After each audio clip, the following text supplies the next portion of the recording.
Drone takes place early Season 5, pre-Dark Frontier, post-Jerry Taylor, to give it some context. Between the change in production staff and the popularity of the character, Seven would be the main player, or part of a duo of main characters in about 1/3 of the episodes of this season. While Season 4 had featured Seven prominently, it was almost always partnering her up with another main character, the Raven and One being the ones that most focused upon her alone. And even then she was supported by established characters for much of her run. In contrast, in Season 4, Chakotay had 3 episodes where he was the main player, Nemesis, Unforgettable, and Waking Moments, but in Season 5, he only had 1, The Fight. In any others, he still shared the spotlight, such as In the Flesh or Timeless. Season 4 was a lot more about Seven as prominent new member of the band, but Season 5 was Seven becoming the face of the band. Speaking of face, we kick off with her practicing smiling in a mirror, trying to get that down. You know, like a contract lawyer, trying to fake what other people do naturally. But that is the point. It's mimicry. It's artificial, rather than being the spontaneous response that it is in others. It speaks of an earnestness to belong, while simultaneously failing to grasp the mechanism of belonging. The Doctor interrupts, because they're all going on an important away mission to study a possible proto-nebula formula. It's the thing before the thing that's before the thing. So naturally they're giddy at the thought of poking it for science. It's a rough ride, tossing Torres around the cabin, while Tom reminisces about using these shuttles back in the Academy. What a darn pain they were. So Seven suggests that Paris designs a new shuttle. After all, we're rebuilding them every other day. Might as well make one that's sturdy enough to maybe actually complete a mission intact. Although that might just be a problem in its own right, as I don't think anyone on the crew knows how to actually land one of these things. They just smash it into whatever happens to be nearby and just write it off. As if they're anxious to prove my point for me, things get all screwed up and the team needs to be rescued before the shuttle blows up. It's a rough transport back, and on the way their signals are intermingled briefly, though there is no Tuvix situation going on. Let's be grateful for that small miracle. But the mobile emitter is acting up, so Torres takes it to the lab to get it checked out. Now, Seven handles the science stuff now, but as this is a piece of technology, Torres gets first dibs on sciencing at it for a change. But I don't see that lasting long. Torres isn't exactly enjoying this either, what with the Doctor waking her early and... One more thing, Lieutenant. I was thinking... Hey! Well, 2 more things, I guess. Speaking of acts of perversion, Harry Kim. Harry's new character arc involves him taking the night shift on the bridge, and he's milking that for all the minuscule respect he can get. And yes, this conversation is brought to you courtesy of Harry and Chakotay. Now you know why the episode's called Drone. Seven interrupts because she's detecting nearby Borg activity, but not one person has found any sign of that. Okay, well, one person has seen a sign of that. It's not until power starts getting rerouted to the lab by something with a Borg signature that everybody sits up and takes notice. I will join him. The science lab. My mobile emitter's in there. This is worrying. Perhaps looking at Torres' breasts again will solve this problem. They head there and check things out, finding the guy from before is alive. It was just getting a tissue sample. Not that it was particularly gentle, although it was far less from the evil overlords than you expect. I mean, normally I would think those things would shoot right up his nose and get a scraping of his brain tissue. While he's hauled off to sickbay, Seven looks at the device and identifies it. It's a Borg maturation chamber. Oh, I had one of those in college.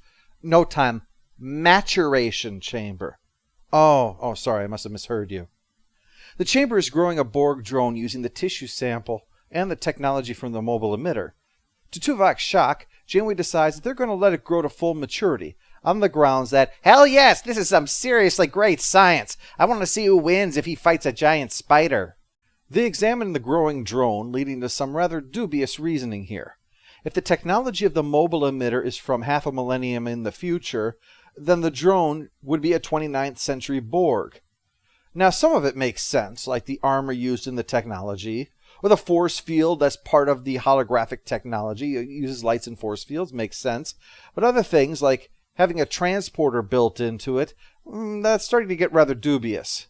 You can hand-wave it away if you want. It's just they constantly refer to him as a 29th century drone, as if implying that they're taking that a little too literally.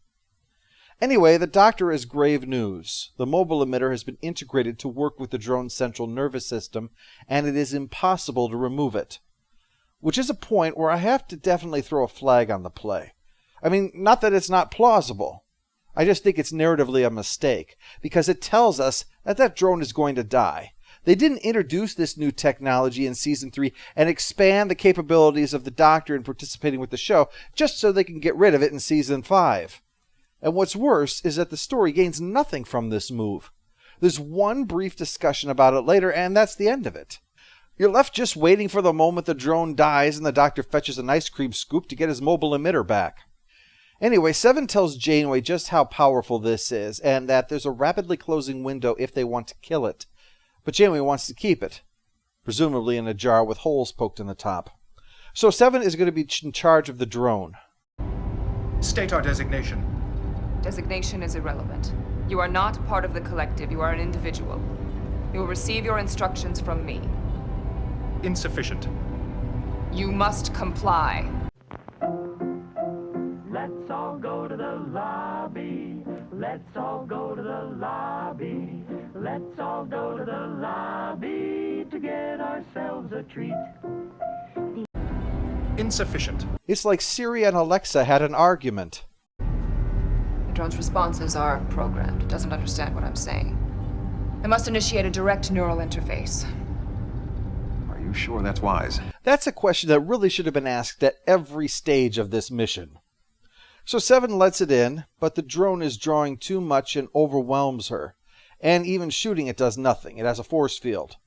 But it finally stops, and they start downloading knowledge into him using Borg data nodes, highly sophisticated technology of the most powerful alien race that they have encountered, requiring the utmost care and handling by Voyager's most experienced technicians. Special delivery. 2 Borg data nodes. Who are all apparently having lunch. Seven does the best that she can with what she has to work with, but the drone can barely follow even the simplest of instructions. I'm having flashbacks of my teaching days again. After the first note is digested, he starts to understand things a little better, that he's on a ship of exploration, but he's going to need time to fully comprehend all of the data that he's been given. So they stop for now. Don't want him getting confused and start holding a conversation with a replicator or something. He's taken to sickbay by Neelix, with a couple guards watching him. Though, considering how security was when they had to handle 2 Ferengi, yeah, this is about as likely to help as a pair of beefeaters keeping Russian tanks out of Buckingham Palace. I do not have a name. Well, every individual needs a name. We can't just run around calling you the drone. That's not very interesting, is it? Yeah, I was thinking stooge or henchman. That'd be a lot better. Well, he is a happy accident. When that happened to my aunt and uncle, they called my cousin Serendipity. Oh. So I guess Harry is unhappy accident then. Minion! Who else likes Minion? I say we go with Minion. Doc checks him out, and he explains what happened and assures the drone that he isn't unwanted. Well, no more than anyone else around here, I suppose. This isn't a classroom, Seven. Case in point. She's particularly ornery because she doesn't like having Seven around, much less giving her a sidekick, and they're on a tight schedule to figure something out about the proto-nebula thingy. Well, one, as he has called himself, is very smart, and determines a way to predict its behavior so that they won't accidentally be killed by the sort of proto-nebula. Torres has to admit that he knows this stuff, well enough for Seven to present one to Janeway to see how well things are coming along. Is your assessment of me complete? Am I sufficient?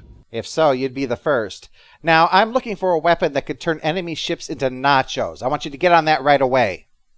Janeway approves and tells Seven so in private, but Seven is concerned because one has been inquiring about the Borg and is worried that if he learns about them, he might be intrigued, might want to join them, and with him, the Borg could go from galactic menace to galactic supremacy. They've got to table the issue for now, though, but introducing him to a Borg alcove only further piques his curiosity about it. Well, when they regenerate, his transceiver activates, alerting the Borg to his presence, so naturally when the pair wakes up, Janeway and a small army of security personnel are waiting. Seven had locked it down, but it looks like his Borg systems must have gotten around it without his knowledge. So there's a big old sphere heading this way. Well, I'd like to blame him, but I can't. It's just an unhappy accident, or as the Chinese call it, a Harry. That's not what Harry means, Captain. Then why do people call it a hairy situation, huh? That's not how you spell my name. No, that is how I spell your name. So that explains the change in my official personnel file. Well, I didn't do it on purpose. It was a typo. Or as I like to think of it as, serendipity. Well, they decide one needs an education in how terrible the Borg are, so they take him to astrometrics so they can use the big screen and make clear, as awesome as this might seem, they'd be bad news if they actually got their hands on him. He says he needs time to consider all this, but the sphere has arrived, so you're going to have to mull very quickly. On the way, Seven explains their predicament, and one seems to be on their side, helping to augment their shields and weapons.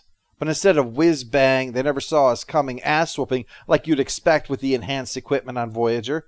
Actually, the sphere immediately responds and counters their new phasers. And one is forced to admit, there's only so much you can do with crap.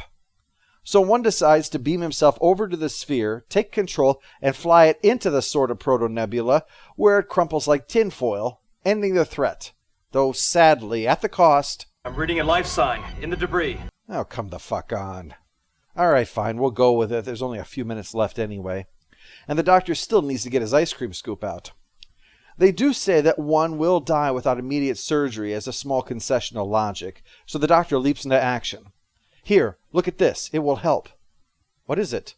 A hollow image I took of Torres topless. I think it's got to be the cure to something around here.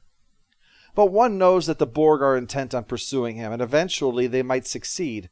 So rather than continuing to be a threat and a lure, one refuses to let the doctor operate and dies. Seven is distraught, naturally, and leaves before the doctor breaks out the giant nutcracker to pop that skull open. And she looks into the mirror without smiling, a reflection of her true feelings this time. Post-episode follow-up. Stupid Neelix Moman is wasting one's time teaching him to cook when he could be learning how to give them working transwarp or quantum slipstream or the ability to create wormholes. But no, he's learning how to ruin perfectly good food. We have a burn baby burn for the shuttle destroyed by the sort of proto-nebula. We have a Brahma of the Week for creating life by accident in the form of a super drone. Final score for Drone is 9 out of 10. Despite a few misgivings, I think this is a strong outing. I know some might get the whiff of a Mary Sue coming off him, but while the story is about him certainly, it is more about how his existence reflects upon Seven's rather than how great he is. This is a chance to put Seven in a new role for her and to force her to cope with situations and feelings that she hasn't before, and taking chances rather than doing the prudent thing and consequently enriching her life by that. Episodes like this are what utilizes her well and could have served as a strong moment of character evolution, if they believed in that sort of thing on Voyager. But overall, yes, it's a solid show.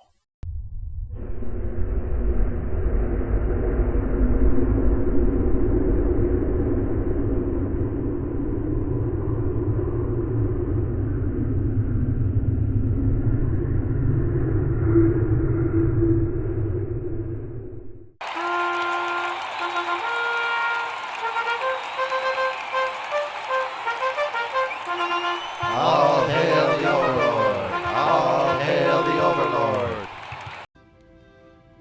I'm afraid.